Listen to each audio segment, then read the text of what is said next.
My name is Declan Mortensen. I am 53 years old, and I am the owner of the largest logistics corporation on the West Coast.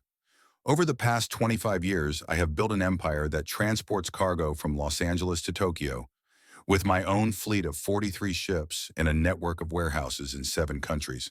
My company, Mortensen Global Logistics, handles over 2 million containers a year and brings in over $500 million in revenue annually.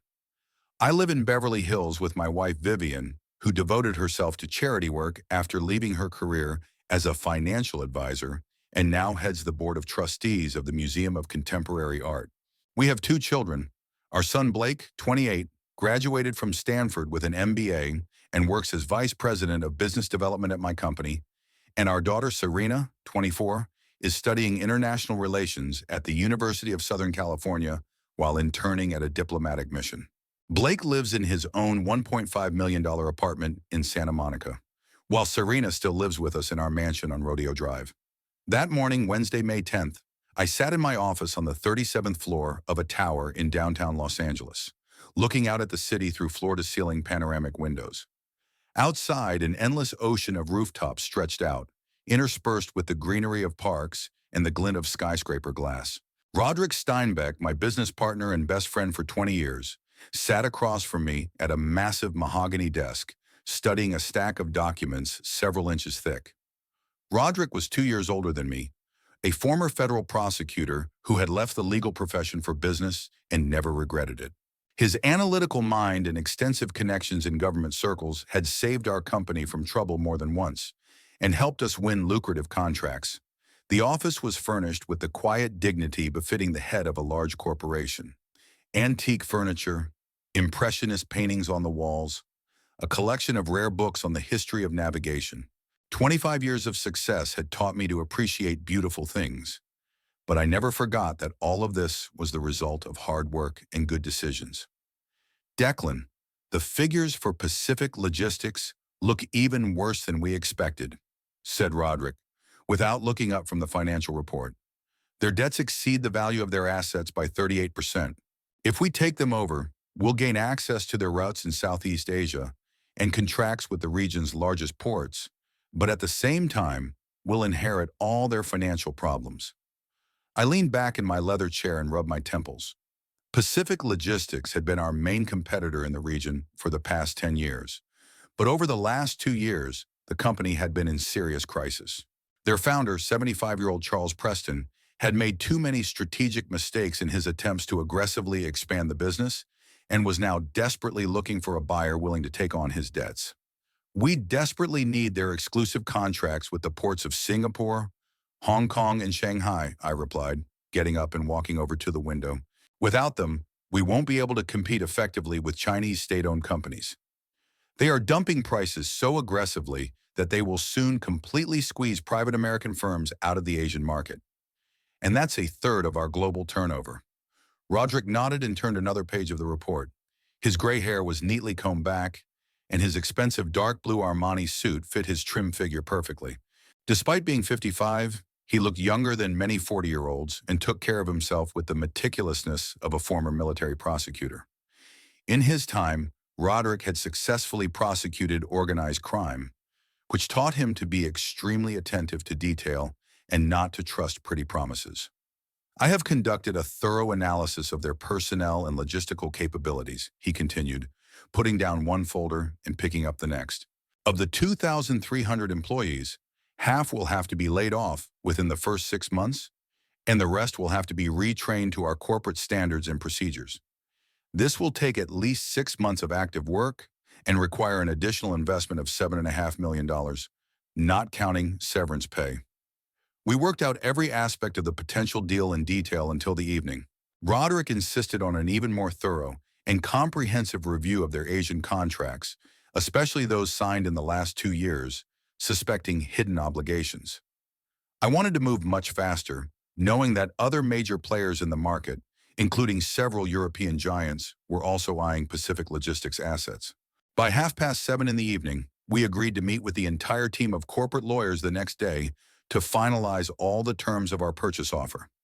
By the way, how is Blake doing with his new contract in Mexico? Roderick asked, gathering his documents into his briefcase. He's doing great, I replied proudly. Last week, he closed a deal with Mexicana Cargo for $15 million a year. The boy definitely inherited my business acumen. And Serena? How are her studies going? Great. She plans to apply for a master's degree in international relations next year, possibly at Georgetown. She wants to specialize in trade diplomacy. Roderick smiled. He was a bachelor and often said that my children were the only thing that sometimes made him regret not having a family of his own. The drive home to Beverly Hills took almost an hour in the usual evening traffic. My black Bentley Mulsanne crawled slowly through the crowded streets of the metropolis as I listened to the latest news from Asian markets and reflected on how dramatically international business had changed in recent years. When I started my career 25 years ago, it was enough to have a few dozen trucks, good relations with the port authorities, and reliable customers. Now, however, I had to fight daily with international corporations that could afford to operate at a loss for years on end just to capture strategically important market segments and squeeze out competitors. The mansion on Rodeo Drive greeted me with soft golden light in the windows and the appetizing smell of dinner coming from the spacious kitchen. The house was built in the 1930s in the Spanish colonial style. I bought it 17 years ago and have been constantly improving it ever since. Now it was a veritable palace, nearly 1,000 square meters in size with a swimming pool, tennis court, and garden maintained by a team of 5 gardeners. Vivian had already set the table in the large dining room overlooking the courtyard. She looked impeccable, as always. Her blonde hair was styled elegantly, and her emerald Versace dress accentuated her slender figure and graceful posture. At 50, my wife could give many 30-year-old models a run for their money, and I often caught men admiring her at social events. Vivian possessed that rare combination of natural beauty and aristocratic manners that made her the center of attention in any society. "How's the Pacific Logistics takeover going?" she asked, handing me a glass of aged Bordeaux from our collection. "It's too early to say for sure, but there's definitely a chance," I replied, sitting down at the table and enjoying the cool air conditioning after a hot day. Roderick is digging through their financial documents like a true archaeologist. He's afraid we'll be buying a pig in a poke and end up with more problems than profits. "He's always been cautious," Vivian remarked, pouring mineral water into glasses. "Remember how he talked you out of buying that shipping company in Seattle? And he was absolutely right. 6 months later, it turned out they had serious problems with the tax authorities." Serena came down to dinner 10 minutes late, as usual. My daughter was almost an exact copy of her mother in her youth. The same regular features, the same emerald green eyes and long platinum hair, which she usually wore loose. But her personality was much more explosive and independent. From early childhood, Serena had been stubborn, sharp-witted, and eager to prove her independence and ability to make her own decisions at all costs. "Sorry I'm late," she said, quickly sitting down in her usual place to my right. "We had an extended lecture on international maritime law. Professor Jenkins couldn't stop talking about the latest changes in the conventions." Vivian smiled gently and began to carefully pour pumpkin soup into porcelain bowls. Family dinners had been a sacred tradition in our home for over 20 years. Even if we had to adjust to complicated university schedules, business trips, and social events. "How's your internship at the French Consulate General?" I asked, taking a sip of wine. "It's great, Dad. Next week I'm being transferred from the Archives Department to the Trade Department. I'll be helping to prepare official documents for French business delegations and analyzing trade agreements between our countries." We talked in detail about her academic achievements, her plans for the summer holidays, and the upcoming charity art exhibition in support of children with cancer, which Vivian was organizing. It was a normal, relaxed family conversation over dinner with my closest loved ones, and nothing foreshadowed that in a few minutes my calm and predictable life would begin to rapidly fall apart. The waitress brought the main course, salmon fillet with grilled vegetables and saffron rice. Serena finished her glass of white wine and suddenly looked at us with a special seriousness and barely noticeable excitement.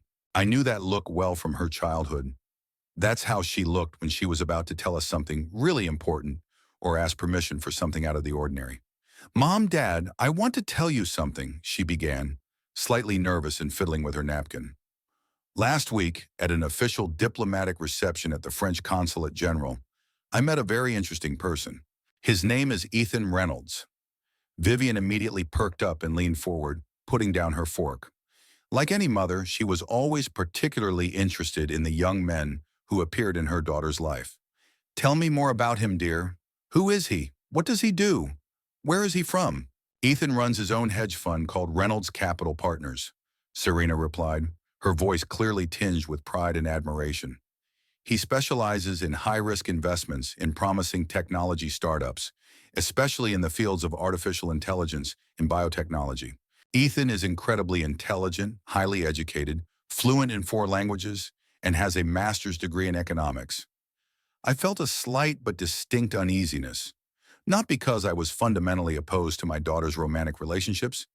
At 24, she had every right to date whomever she wanted. It was the tone she used when talking about Ethan that caused me concern. Over the years of my experience as a father, I had learned to recognize when young women began to talk about a man in such an enthusiastic voice, it meant they were already hopelessly in love. How old is he? Where did he go to school? I asked, trying to keep my tone as neutral and interested as possible. 29. Ethan was born and raised in Boston, graduated from Dartmouth College with honors, and then earned a master's degree in business administration from Harvard. After college, he worked for several years as an analyst at a large investment firm on Wall Street, and 4 years ago, he moved to California and started his own investment fund. Vivian nodded approvingly as she sipped her wine. She always liked it when our children's potential partners had a solid education, a prestigious job, and a stable high income. As a former financial advisor, she understood the value of financial stability in a relationship. Where exactly did you meet him? Tell me more about that evening, I continued my cautious questioning. At a reception in honor of the arrival of a French trade delegation that came to discuss new investment opportunities in California. Ethan was there as a representative of private American investors interested in collaborating with European technology startups. We happened to strike up a conversation at the buffet table about the impact of international trade on the development of innovative technologies, and it turned out that we had a surprising number of common interests and views on the modern economy. Serena was clearly trying very hard to make a favorable impression on us with her story about her new acquaintance. She enthusiastically described in great detail his erudition, his deep knowledge of international politics and modern economic theory, and his to hold an intellectual conversation on virtually any topic, from classical literature to quantum physics. That sounds really interesting, Vivian remarked cautiously. What can you tell us about his family, his parents, his background? Ethan comes from a very respectable and intelligent family, Serena replied proudly. His father is a cardiac surgeon at one of Boston's best private clinics, and his mother teaches art history at Harvard University and is the author of several academic monographs. They are a very educated and cultured family. I continued to eat in silence, but listened carefully to every word my daughter said. Something about this perfect story seemed suspiciously correct to me, as if it had been carefully rehearsed. A young, successful hedge fund manager with an impeccable pedigree, an education from the country's best universities, and extensive international connections. People like this are usually long married to women from their social circle, or at the very least, in serious, long-term relationships. I really want you to meet Ethan in person, Serena said unexpectedly, her eyes literally glowing with anticipation. Maybe we could invite him over for dinner next weekend. I'm sure you'll enjoy talking to him. Vivian instantly and enthusiastically agreed to the idea, but I was internally conflicted. On the one hand, it was perfectly natural and appropriate to get to know the young man who was clearly seriously interested in my only daughter. On the other hand, my fatherly intuition, honed by years of doing business and interacting with all kinds of people, urged me to exercise extreme caution. Of course, dear, I finally said, deciding not to show my doubts. It will be very interesting to talk to him and get to know him better. Serena literally beamed with joy and immediately began to enthusiastically plan the upcoming evening. She wanted to order a special festive menu from our regular chef, buy several bottles of rare French wine from collectible grape varieties, order fresh flowers to decorate the dining room, and prepare the house to receive a truly important guest. Her enthusiasm and sincere joy were both touching and disturbing. After dinner, when Vivian went to her studio to work on a charity exhibition project, and Serena went up to her room to prepare for tomorrow's university classes, I retired to my spacious study on the second floor and once again carefully considered everything I had heard during the evening. A 29-year-old hedge fund manager who specializes in high-risk investments in technology startups and still finds time to attend diplomatic receptions and social events. Perhaps I had indeed become overly suspicious and cautious with age, but the whole story seemed somewhat artificial and carefully thought out to me. However, in a few days, I would be able to meet the mysterious Ethan Reynolds in person and form my own independent opinion about his character, intentions, and true nature.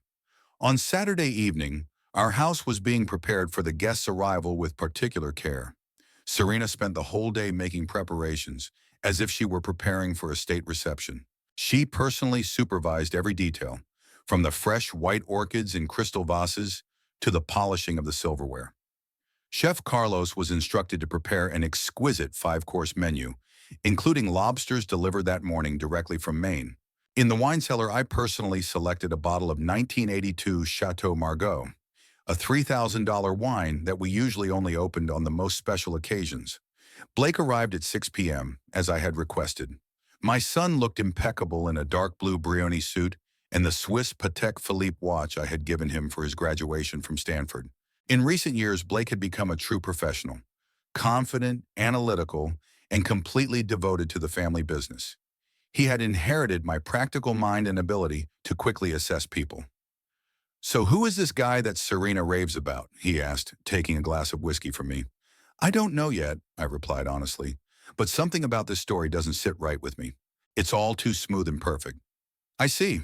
Do you want me to check him out a little?" "Be careful. Serena is clearly head over heels in love, and she takes any criticism personally." At exactly 7 o'clock, a car pulled up to our gate. Through the office window, I saw a silver Maserati Gran Turismo, a car worth about $150,000. For a 29-year-old hedge fund manager, it was a very respectable choice, but not overly ostentatious. A tall, dark-haired man in an impeccably tailored black suit got out of the car. Even from a distance, it was clear that he moved with the confidence of someone accustomed to attention and success. Ethan Reynolds made a mixed impression on me from the very first seconds of our acquaintance. Outwardly, he looked exactly as a successful young financier should look, fit and athletic, with an expensive haircut, impeccable manners, and a welcoming smile. But there was something in his eyes that seemed too scrutinizing to me, as if he were constantly evaluating those around him and calculating his options. "Mr. Mortensen, it's a great honor to finally meet you," he said, extending his hand for a firm handshake. "Siren has told me so much about her wonderful family." His voice was pleasant, with a barely noticeable Eastern accent, which he was obviously trying to hide. His handshake was firm but not too strong, just as they teach in business school. "Welcome to our home, Ethan," I replied. "Siren has told me a lot about you, too." He presented Vivian with a luxurious bouquet of 36 red roses and a bottle of Dom Perignon from the 2008 vintage.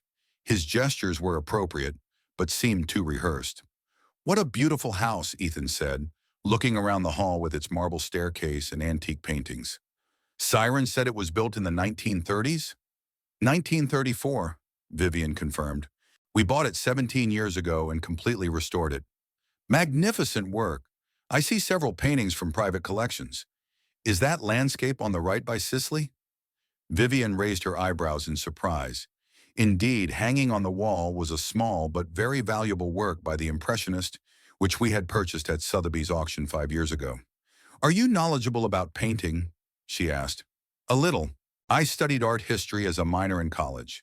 Impressionists have always been my weakness." Serena was literally beaming with pride as she watched her chosen one impress her parents. She was wearing a new blue dress from Chanel, which she had bought especially for this evening, and she looked stunning. We went into the living room where Carlos had already prepared aperitifs. Ethan ordered a martini with olives, which seemed a little old-fashioned for his age. Most young people preferred whiskey or simpler cocktails. "Serena said you run your own hedge fund," I began the conversation. "How long have you been in this business?" "I started my own fund 4 years ago, but I've been working in finance for 8 years," Ethan replied, settling comfortably into his chair. "I started as an analyst at Goldman Sachs, then moved to Morgan Stanley." California seemed like a more promising place for investing in technology. How's it going? The market is pretty unstable right now, Blake remarked. I can't complain. Last year, my fund had a return of 32%. To be fair, it was an exceptionally good time for technology investments. The figure sounded impressive, but I knew that many managers like to exaggerate their successes, especially when meeting potential investors for the first time, and Ethan clearly viewed our family in just that light. What specific areas do you invest in? Blake continued his questioning. The main focus is on artificial intelligence and biotechnology. I recently invested in several very promising startups in Silicon Valley. One of them is developing a machine learning-based cancer diagnosis system. Sounds interesting, I said. And the size of your fund? Currently, I manage about $80 million, Ethan replied without hesitation. I plan to increase that to 150 by the end of the year. The conversation continued over dinner. The dining room was lit by candles, and large windows offered a view of the illuminated pool and manicured garden. Serena chose a seat next to Ethan and couldn't take her admiring eyes off him. Ethan proved to be an excellent conversationalist. He easily kept up a conversation on any topic, from current politics to classical music. He told anecdotes about famous people he had allegedly met at various events and demonstrated his knowledge of expensive restaurants and elite resorts. By the way, last week I had dinner at the French Laundry with James Cameron, he mentioned casually. We discussed the possibilities of investing in virtual reality technology for cinema. Impressive acquaintances, Vivian remarked. In our business, connections mean a lot. Half of successful deals are made not in offices, but over informal dinners. When the main course was served, Serena suddenly put down her fork and took Ethan's hand. Mom, Dad, Ethan and I have some important news, she said, her voice tinged with excitement. We've decided to get married. A deathly silence fell. I felt my jaw muscles tense. Vivian froze with a glass of wine in her hand. Blake looked intently at Ethan. How romantic, Vivian finally said, but her voice sounded strained. When are you planning the wedding? We haven't set a date yet, Ethan replied with a broad smile. But we'd like to get it done soon. Maybe this fall. Isn't that too soon? I asked cautiously. You've only known each other for a week. Serena flashed. Dad, when people love each other, time doesn't matter. We know we're meant to be together. I completely agree with Serena, Ethan added. Sometimes one glance is enough to know that this is the one. The rest of the dinner was tense. Blake asked Ethan technical questions about the securities market and investment strategies. Several times I noticed that Ethan's answers sounded evasive or contained inaccuracies. How do you assess the prospects for the semiconductor sector in light of the trade war with China? Blake asked. I think these are temporary difficulties, Ethan replied. The market always finds ways to adapt. The answer was too general for someone who was supposed to be professionally monitoring these issues. The trade war had a serious impact on the technology sector, and any hedge fund manager should have had a clear position on this issue.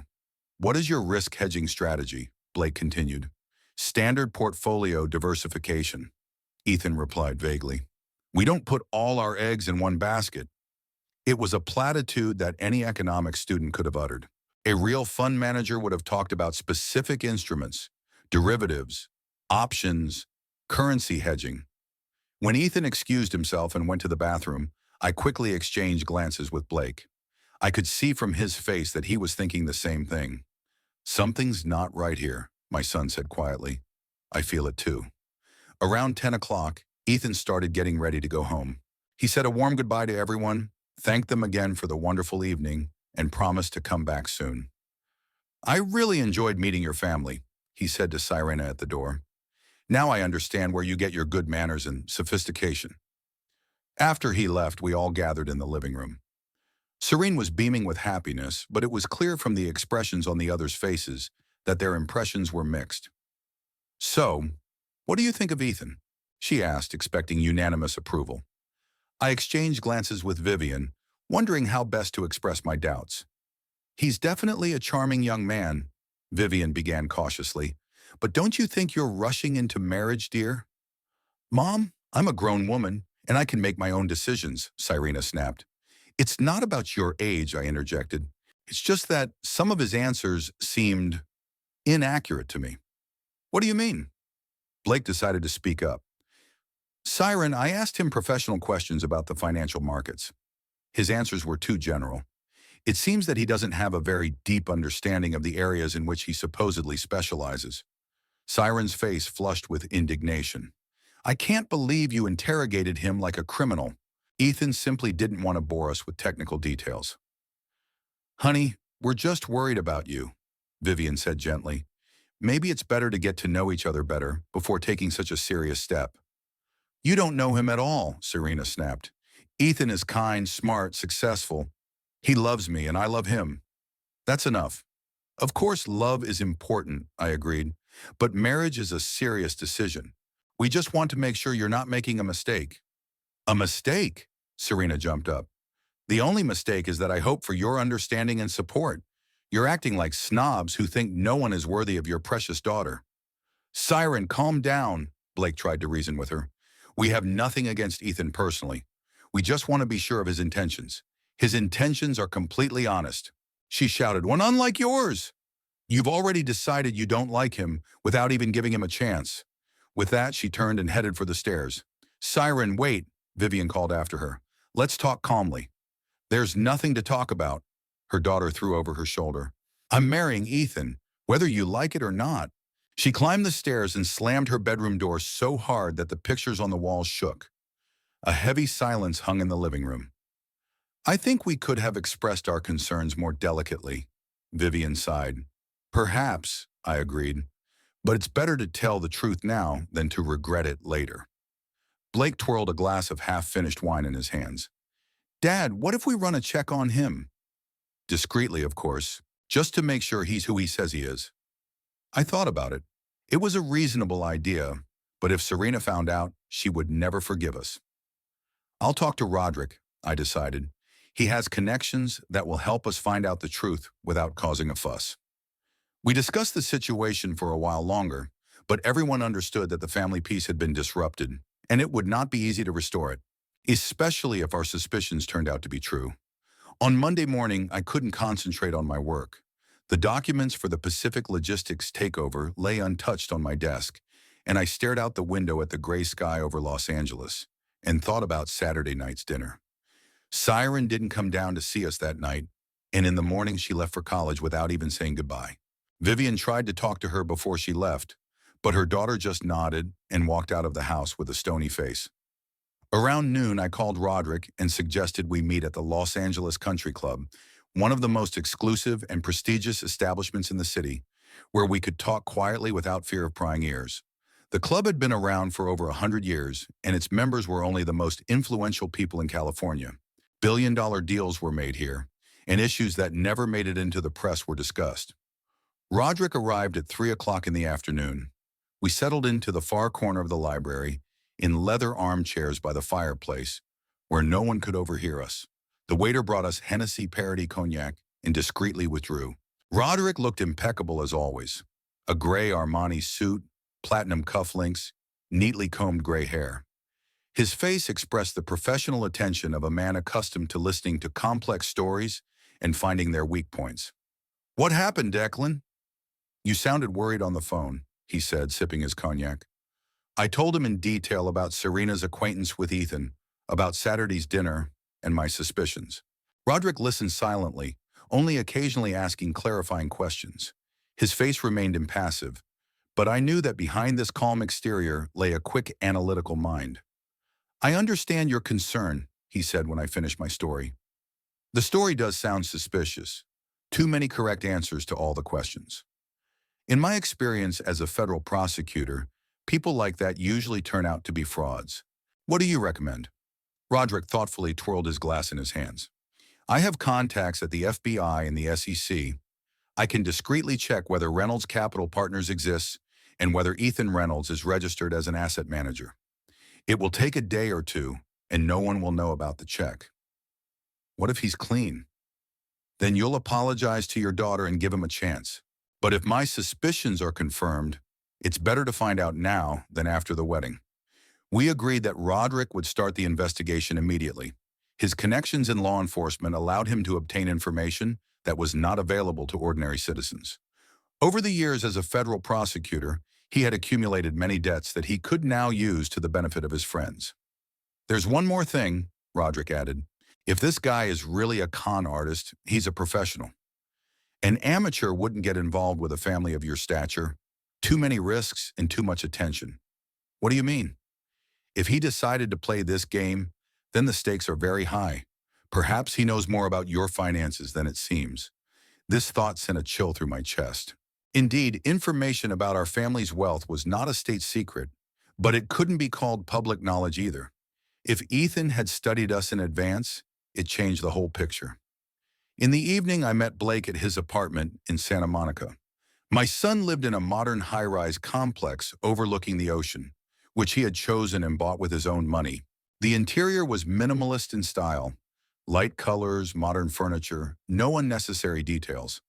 Blake had always been practical and disliked ostentatious luxury. "How are things with Cyrena?" he asked, handing me a mug of coffee. "Bad. She won't even talk to us. She left for college this morning without saying a word." Expected. Remember how she reacted when we criticized her choice of friends when she was a child? Blake was right. Since childhood, Serena had been sensitive to any attempts to interfere in her personal life. At 16, she hadn't spoken to us for 2 weeks after we forbade her from dating a classmate who smoked marijuana. Roderick agreed to check out this Ethan through his channels, I said. "But I think we should play it safe." "A private investigator?" "Exactly. Do you know anyone reliable?" Blake nodded. "There's this guy, Mike Connor, former LAPD detective, now working for himself. He's very discreet and professional. He's helped us check out potential partners several times. Get in touch with him. Have him find out everything he can about Ethan Reynolds. Finances, past, connections, all the details. I will." "What are you going to do about Serena?" I had thought long and hard about that question. Direct accusations would only turn her against us even more. We needed a different approach. "I'll try to talk to her alone. Maybe in a calm setting I can change her mind." The next day I called Serena and suggested we have dinner together at Nobu Malibu, one of the best restaurants in town with an ocean view. It had been her favorite place since childhood, and I hoped that the familiar surroundings would help us find common ground. "Why?" she asked coldly. "I want to apologize for Saturday night and talk to you calmly." "Dad, if you're going to criticize Ethan again—" "No, dear. Just father and daughter, a nice dinner, and an honest conversation. Give me a chance." After a long pause, she agreed. We arranged to meet at 7 o'clock on Wednesday evening. Nobu Malibu was located on the Pacific coast, and its panoramic windows offered a stunning view of the sunset. It was a place where Hollywood stars, politicians, and business people dined. Here you could meet Oscar winners at the next table or discuss deals worth hundreds of millions of dollars to the sound of ocean waves. Serena arrived right on time but looked wary. She was dressed simply, jeans, a white blouse, minimal makeup. It was clear that she didn't want to make this dinner a special event. "Hi, Dad," she said reservedly, sitting down at the table by the window. "Hi, sweetheart. Thank you for agreeing to come. We ordered food and wine." The conversation was awkward for the first half hour. Serena answered in monosyllables, clearly expecting a trick. I talked about work, asked about her studies, and tried to create a relaxed atmosphere. "How are things at the consulate?" I asked. "Fine. Next week I'm starting work on a trade cooperation project with France." "Sounds interesting. What are your plans for the future? Are you still thinking about a master's degree at Georgetown?" Serena paused, looking out at the ocean. "I don't know. Maybe after the wedding my plans will change." So we came to the main topic. I took a deep breath, choosing my words carefully. "Serena, I want to apologize for Saturday night. Mom and I behaved badly." She looked at me in surprise. "Really?" "Yes. Ethan seems like a nice young man. We were just shocked by the news of the engagement. Any father worries when his daughter makes such an important decision." Serena's face softened. "Dad, I understand that it was unexpected. But when you meet the right person, time ceases to matter." "Maybe you're right. But let me ask you a few questions, not as a critical father, but as someone who loves you and wants you to be happy." "Okay," she agreed after a pause. "You said Ethan manages a hedge fund. Have you seen his office?" "Not yet. He works mostly from home. He says it's more efficient that way." First red flag. Serious fund managers don't work from home. They need offices, teams of analysts, access to trading terminals. What about his clients, the fund's investors? He doesn't really like to talk about that. Confidentiality and all that, another red flag. Real managers are proud of their clients and achievements. Siren, you're a very smart girl. You have an excellent education and a sharp mind. Don't you find it strange that a successful financier can't answer basic questions about his work? She frowned. What are you talking about? Blake asked him simple professional questions. Any asset manager should know the answers to them. But Ethan responded with vague phrases. Maybe he just didn't want to bore us with technical details. Or maybe he doesn't know those details because he's never managed real investments. Cyrena put her glass down sharply. I can't believe this. You lured me here under the pretext of apologizing, and now you're accusing Ethan of lying again. I'm not accusing him. I'm just asking you to be careful. Look at the facts objectively. What facts? Your suspicions and prejudices? Siren's voice grew louder, attracting the attention of neighboring tables. Honey, I just want you to be happy and safe. Safe? She stood up from her chair. From what, Dad? From love? From the opportunity to build my own life? From a man who may not be who he claims to be? You know what? Cyrena grabbed her purse. I understand what this is about. You can't accept that your little girl has grown up and fallen in love. You're used to buying and controlling everyone, but you can't buy love. Cyrena, calm down. No, do you think your money gives you the right to interfere in my life? That you can decide who I can and cannot love? People at the neighboring tables were already staring at us openly. I saw someone start to film what was happening on their phone. Cyrena, let's discuss this at home. At home? She laughed bitterly.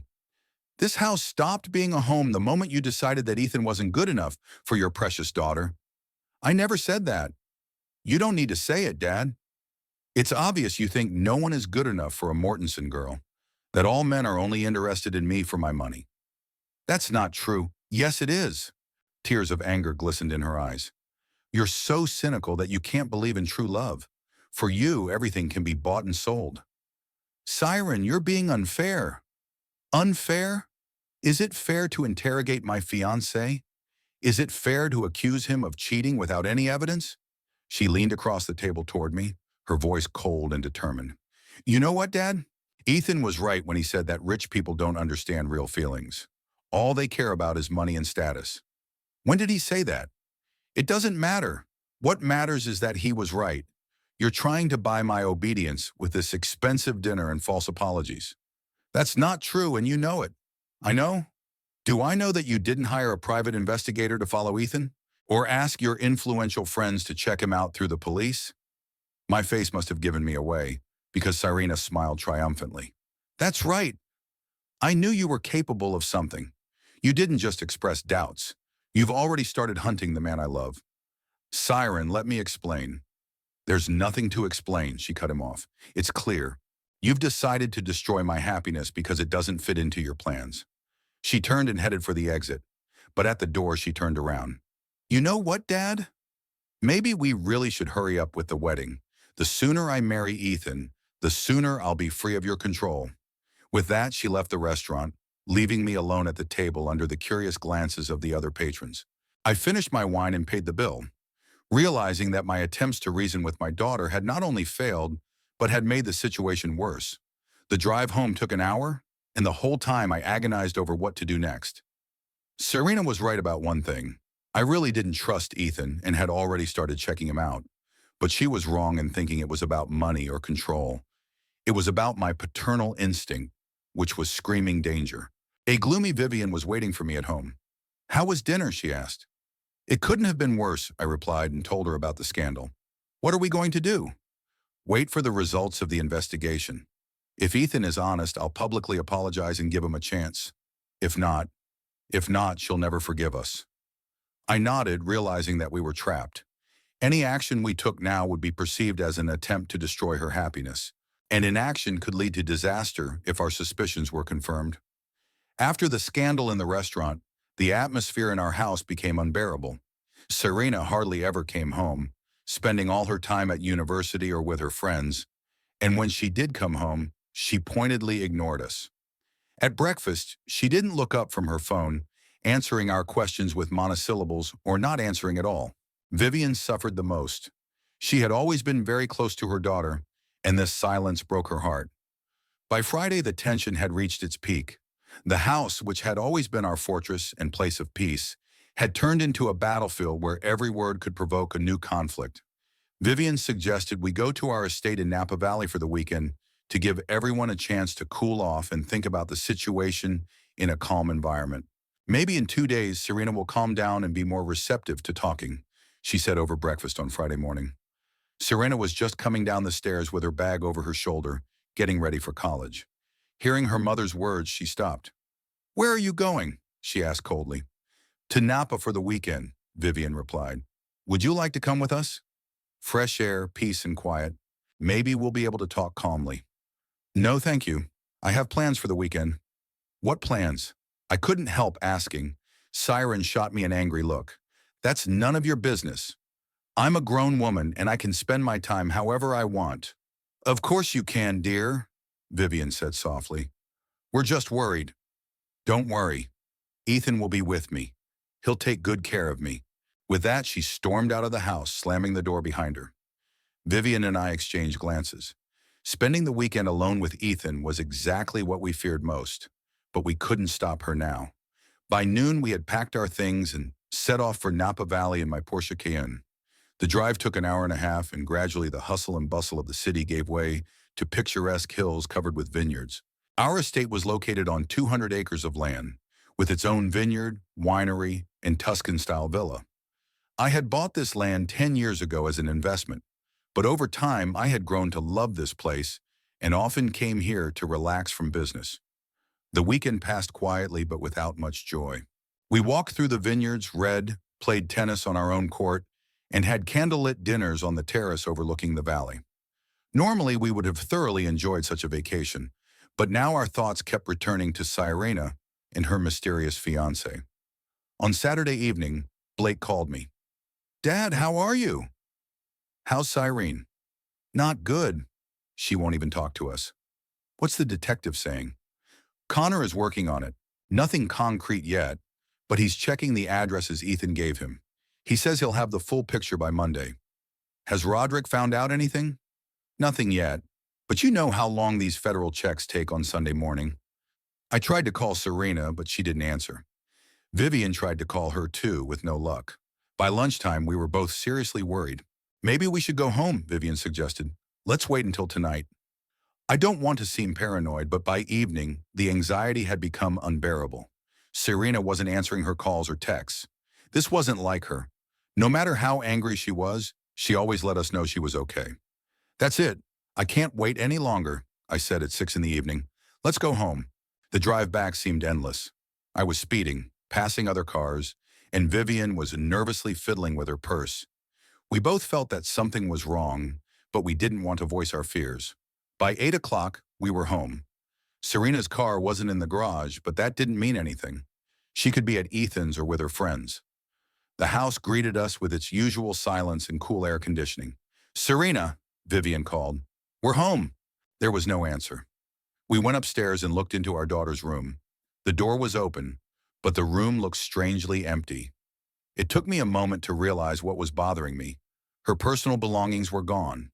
Her favorite photos from the dresser, jewelry from the dressing table, expensive bags from the closet. "Declan," Vivian called softly. "Look here." She was standing by the open closet. Most of the clothes were gone. Only everyday items remained, and all the expensive dresses, suits, and shoes were gone. "What does this mean?" Vivian whispered, panic in her voice. I felt something cold squeeze my stomach. This didn't look like a weekend trip, but an escape. But why would Cyrene run away? And more importantly, where? "Let's check the whole house," I said, trying to stay calm. We quickly looked through the other rooms. Everything was in place. No signs of forced entry or robbery. Last, I went into my study on the first floor. What I saw made me freeze in my tracks. The door of the safe was open. My antique German safe, which he stood in the corner of the study behind Vivian's portrait. The safe whose combination was known only to me, Vivian, and the children. My hands were shaking as I approached the safe and looked inside. The documents were there, as was Vivian's jewelry, but the cash was gone. Exactly $250,000, which I always kept at home in case of emergencies. It was completely gone, down to the last bill. On the shelf of the safe was a white envelope with my name written in Serena's familiar handwriting. I picked it up with trembling hands and opened it. Dad, we need this money more than you do. You're already rich, but Ethan and I are just starting out in life. We'll use it for our future. Don't try to find us. We'll be far away. Maybe someday you'll realize that true love is more valuable than money. Serena. I reread the note several times, unable to believe what was happening. My daughter, who grew up in luxury, received the best education, and was raised on the principles of honesty and decency, stole $250,000 from her own father. Declan, what's going on? Vivian entered the office and saw my face. What's wrong? I silently handed her the note. She read it and sank into a chair, turning pale as chalk. That's impossible, she whispered. Serena couldn't have. She never took anything that didn't belong to her, even as a child. But she did, and she wasn't alone. Ethan was with her. I took out my phone and dialed Roderick's number. Fortunately, he answered right away. Roderick, we have a problem. A big problem. What happened? Siren disappeared with Ethan. They stole $250,000 in cash from my safe. There was a pause. Damn, Roderick exhaled. Declan, I was just about to call you. I got the results of the check. And? Ethan Reynolds is a professional con artist. His real name is Ethan Mark Coleman, 32 years old, born in Detroit. Over the past 5 years, he has defrauded at least 7 wealthy women in different states. I felt the room spinning before my eyes. Go on. The pattern is always the same. He meets heiresses from wealthy families, charms them, quickly proposes marriage, and then disappears with their money or valuables. In Texas, he took $200,000 from one woman, supposedly to invest in their joint business. In Florida, he swindled $300,000 from a banker under the pretext of buying a house. Has he been prosecuted? Twice. But both cases were closed because the women refused to testify, fearing publicity. One even defended him in court, claiming that she had given him the money voluntarily. And the hedge fund? Reynolds Capital Partners doesn't exist. It never did. There's just a nice-looking website with fake reports and false recommendations. I sank into a chair, feeling a wave of rage and despair wash over me. This man didn't just deceive my daughter. He turned her into an accomplice to a crime. Roderick, what should I do? Report it to the police immediately. I have contacts in the fraud department. They'll be able to put out a warrant for them quickly. What about Serena? She's a criminal now, too. Formally, yes. But if we can prove that she was under influence, we can negotiate leniency. Vivian sniffed, pressing a handkerchief to her eyes. How could he have fooled her? She's so smart, so educated. These people are professionals, Roderick said. They know how to play on emotions, how to inspire trust. Coleman studied your family. He surely knew about Serena's character, her desire for independence. So he chose her as his victim on purpose? Almost certainly. Scammers like that don't act spontaneously. They planned every step. I got up and walked over to the window. Outside, the garden where Serena had played as a child was growing dark. Back then, everything was so simple. I could protect her from any danger, solve any problem. And now my own daughter had become a criminal. Roderick, is there any chance of finding them quickly? If they're smart, they're already far away. They may even have left the country. Coleman has experience with disappearances. And if they're not very smart, then they'll be caught within a week. $250,000 in cash isn't an amount that's easy to hide. They'll have to spend or exchange it somewhere. I've made my decision. Okay, I'm reporting it to the police tomorrow morning. In the meantime, contact all your contacts. Have them look for Ethan Coleman and my daughter. I will. Declan, hang in there. We'll find her. After talking to Roderick, I called Siren again. The phone was turned off. I tried to reach her through social media, but her accounts had been deleted or blocked. Blake arrived half an hour after my call. Seeing our faces, he immediately understood that something serious had happened. Your sister stole $250,000 and ran off with a con man, I said without preamble. Blake listened to the whole story in silence. His face grew stony with every word. That bastard used her, he finally said. She doesn't even realize she's become an accomplice to a crime. Whether she realizes it or not, the fact remains.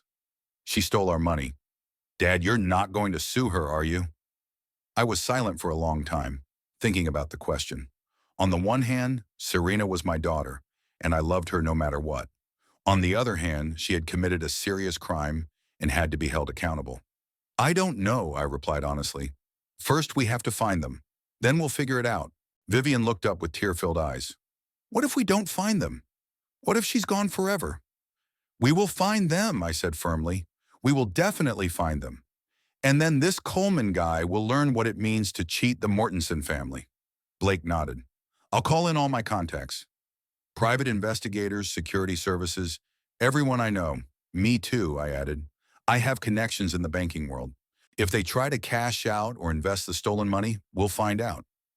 We spent the entire evening putting together a search plan. We contacted Detective Connor, who immediately activated his network of informants. Roderick activated his contacts in law enforcement. By midnight, the search for Ethan Coleman and Serena Mortensen had begun across the country. As I went to bed, I still couldn't believe what had happened. Just a week ago, my family had been happy and prosperous. Now my daughter was a fugitive, and our home was filled with an atmosphere of mourning. But I knew one thing for sure.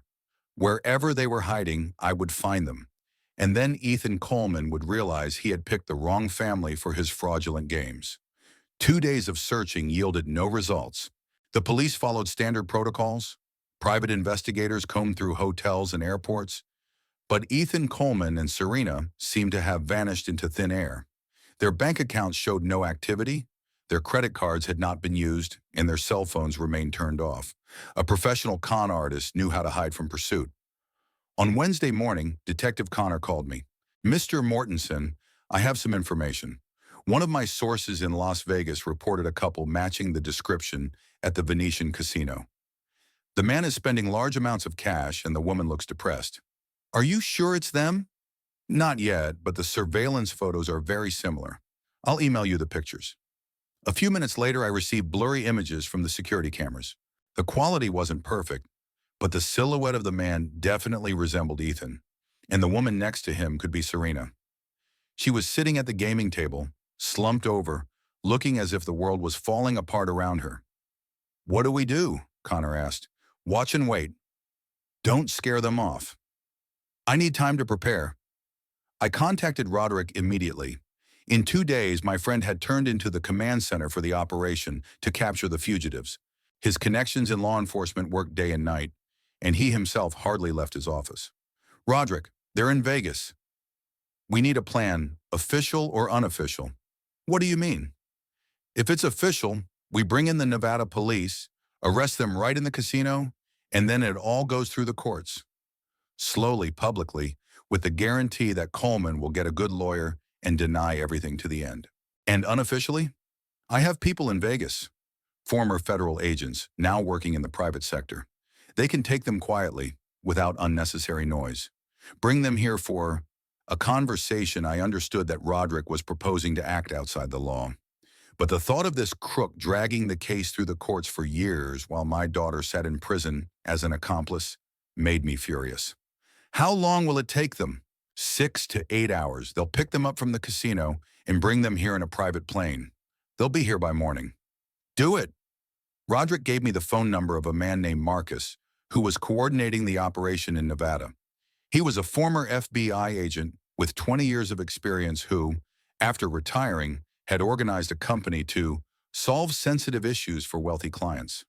Mr. Mortensen, Marcus said in a low, hoarse voice. Roderick explained the situation. We'll pick them up tonight when they leave the casino. What if they don't leave? They will. Sooner or later, everyone leaves. We have people inside who will track their movements. I want the girl to be treated with care. She's my daughter, understood. And the man?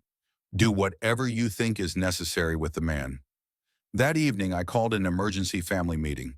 Vivian, Blake, and I sat in the living room while the garden slowly darkened outside the windows. My wife looked exhausted. 2 days of sleeplessness and constant stress had taken their toll. Blake was somber and focused, as he always was in crisis situations. They were found in Las Vegas, I reported. They'll be brought here tonight. Legally? Blake asked. Not exactly. Vivian looked up. Declan, what are you planning? I want to talk to that bastard personally. Find out the truth about his plans and how he deceived Siren. What if he doesn't want to talk?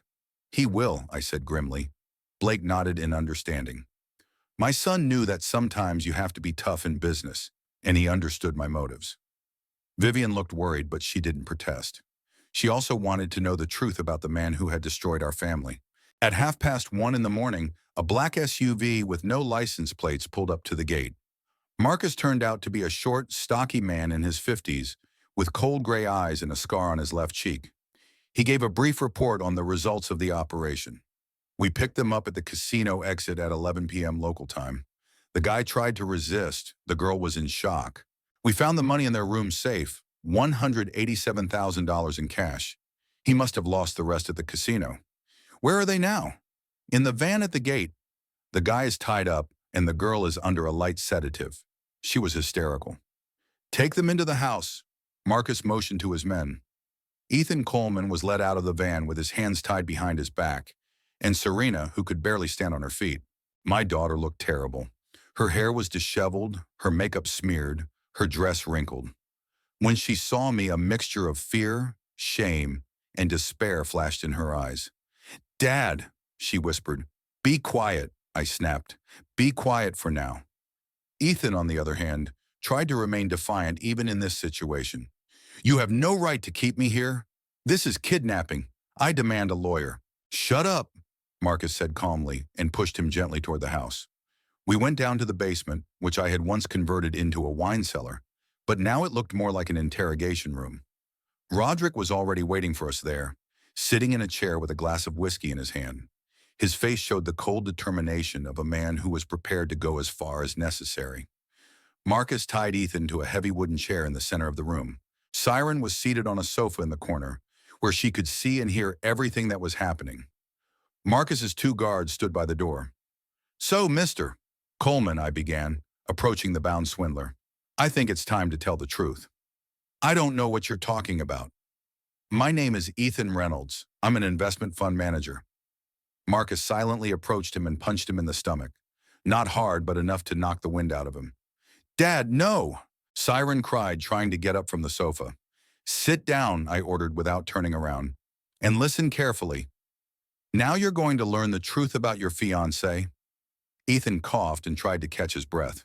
Your real name is Ethan Mark Coleman, Roderick continued, reading from a piece of paper. 32 years old, born in Detroit. Convicted twice for fraud, wanted in at least 3 states. That's a lie, Coleman gasped. Marcus hit him again, this time in the face. Blood ran from his nose. Siren, Coleman shouted. Tell them! You know who I am. Siren was silent, staring at him with wide eyes. For the first time since she had known him, she saw his real face, without the charming smile and confidence. Over the past 5 years, you've deceived 7 girls from wealthy families, Roderick continued. You've embezzled a total of over $2 million. Would you like me to read out the names of your victims? Go to hell! This time, Marcus punched him in the ribs. Coleman doubled over, groaning in pain. Dad, please stop. I'm sorry, Serena cried. I understand everything. I was wrong. No, dear, I said, turning to her for the first time that evening. You weren't just wrong. You helped him steal our money. So you're going to sit quietly and listen to your beloved tell the whole truth. I nodded to Marcus, and he hit Coleman again. How long did you study my family before you met my daughter? I asked. I don't know. I didn't research anyone. Another blow made him cry out. How long? I repeated louder. 3 months, he shouted. 3 months researching your family. Serena sobbed, covering her mouth with her hands. What exactly did you study? Financial situation, habits, personalities. I knew Serena was studying at USC, interning at the consulate. I knew she was romantic and liked to prove her independence. And you decided to take advantage of that? Yes, damn it. That's my job. Did you ever have any feelings for her? Coleman raised his head and looked directly at Serena. There was not a trace of regret in his eyes. No, never. She was just a job. Another silly rich girl who thinks the world revolves around her feelings. Serena groaned as if in physical pain. What about love?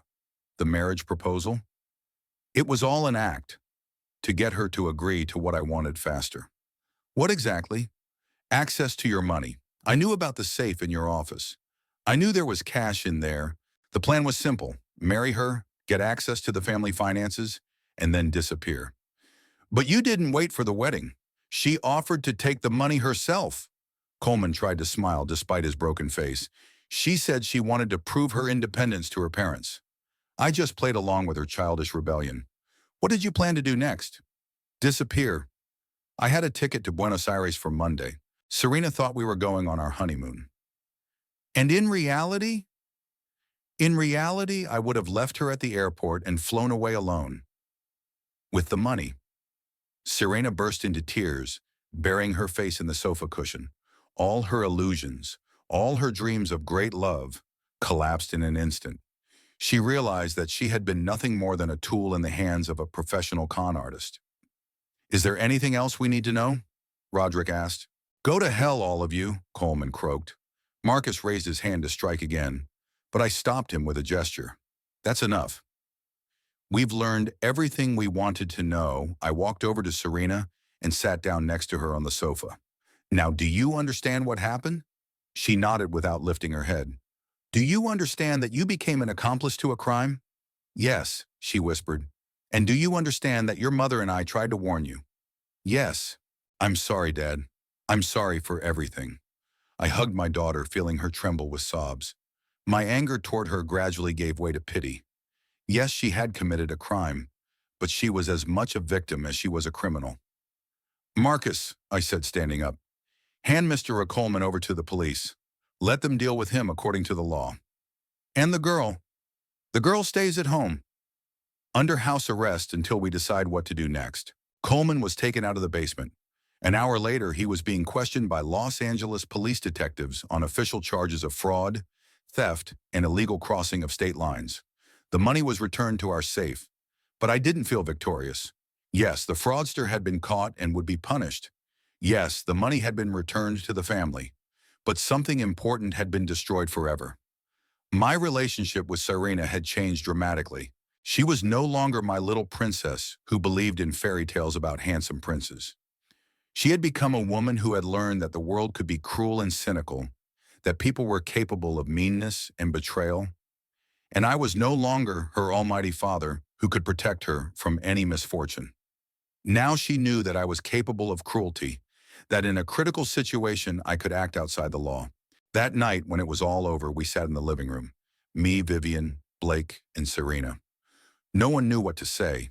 Too much had happened in those few days. What happens next? Serena asked quietly. I don't know, I answered honestly. It depends on many factors. Whether the police will press charges against you, your testimony against Coleman, and many other things. What about our family? Are we still a family after all this? I was silent for a long time, thinking about my answer. Yes, we are a family, but a different family. We have all changed over these days, and there is no turning back. Serena nodded, realizing that the golden age of her carefree life was over forever. Now she had to live with the consequences of her decisions and learn to distinguish between truth and lies in human relationships. And I had to live with the understanding that sometimes love for one's family requires actions that go beyond the bounds of law and morality, and that the price for protecting loved ones may be higher than we are willing to pay.